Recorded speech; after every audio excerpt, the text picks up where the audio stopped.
In the midst of a pandemic, we have two vaccines that scientists say are safe and 95% effective against the coronavirus, a virus now responsible for more than 300,000 deaths in our country. Yet, 3 out of 10 Americans say they won't take the vaccine. It had us wondering what could be behind that fear to go against the most modern science. So we went to the history books, and the first answer is relatively recent. About 20 years ago, a study was published indicating that the measles, mumps, rubella vaccine was linked to autism. That's right, a published study linking vaccines to kids developing autism. 10 years later, that study was debunked, proven false again and again.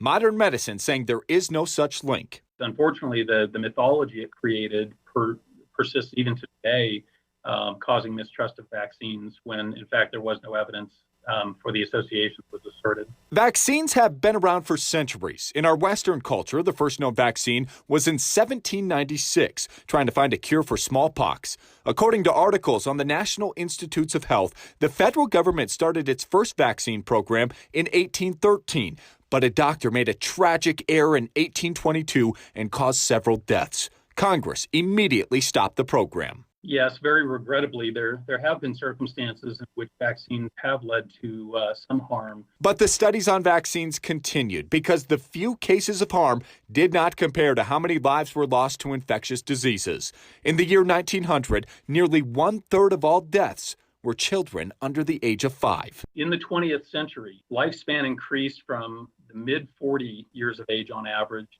the upper 70 years of age on average. And that was driven by two major public health improvements, and those were vaccines and clean drinking water. There were setbacks. Even in the mid to later 1900s, there are reports of people contracting a disease from the vaccine given to protect them.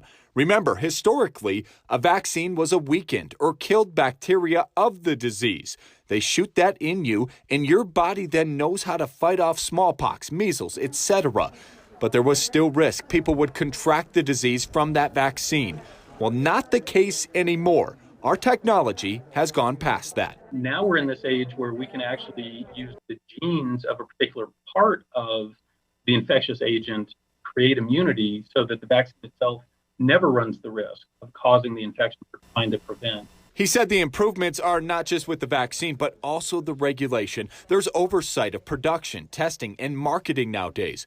Moderna's vaccine was actually created before COVID cases even popped up in the United States, but it took until now to get the approval, even as hundreds of thousands were dying. That's how stringent the process has become. So the history of vaccines shows harm done, and doctors agree it's tragic in every instance. But they argue the benefit to the masses is much more significant.